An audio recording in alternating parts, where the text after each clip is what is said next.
The Niners are kind of all of a sudden the story again, which Yeah. which leads me to you. Well, it's a fun time because it's similar to when Jim Harbaugh took over a team that was not very good, but you didn't realize how many good players were there.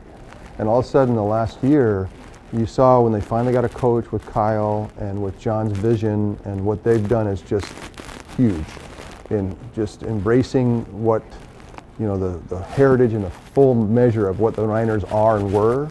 And then Kyle with his play calling, like his dad or better. I mean, it's unbelievable what offense that he runs.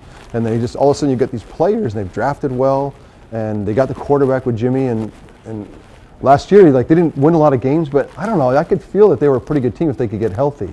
I didn't know that it could be like this, where they just dominated, but it's exciting because I don't know that they're not going to continue to dominate. But I would tell this team, and I talked to the team briefly, do not think you're going to go to the playoffs every year. That's a mistake that everyone makes. You get one shot at the playoffs, and you can treat it like it's life or death. And hopefully that's the way they're looking at it tomorrow. You spoke to the guys? Yeah. Just as a little playoff preview, a few weeks ago, just to give them some context. So I appreciate Kyle having me down. But and it was fun because got a little glimpse of how they're looking at the offense and how I remember sitting there as they introduced the first 15, and like they historically have done with Bill Walsh, and I'm like, oh, yeah, I'd like to run that play and run that play. There's some good stuff that Kyle does.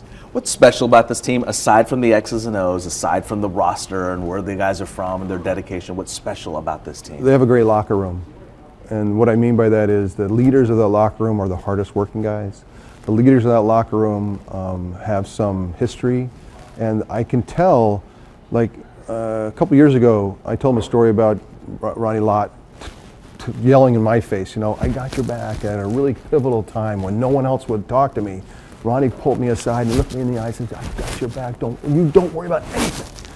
And I think that I told him that because even if you're losing games like they were last year and even the year before, if you have that spirit that everyone's accountable, no one's finger pointing, a great locker room that doesn't wait for the coach to fix everything, you can self-police. That's what they had last year.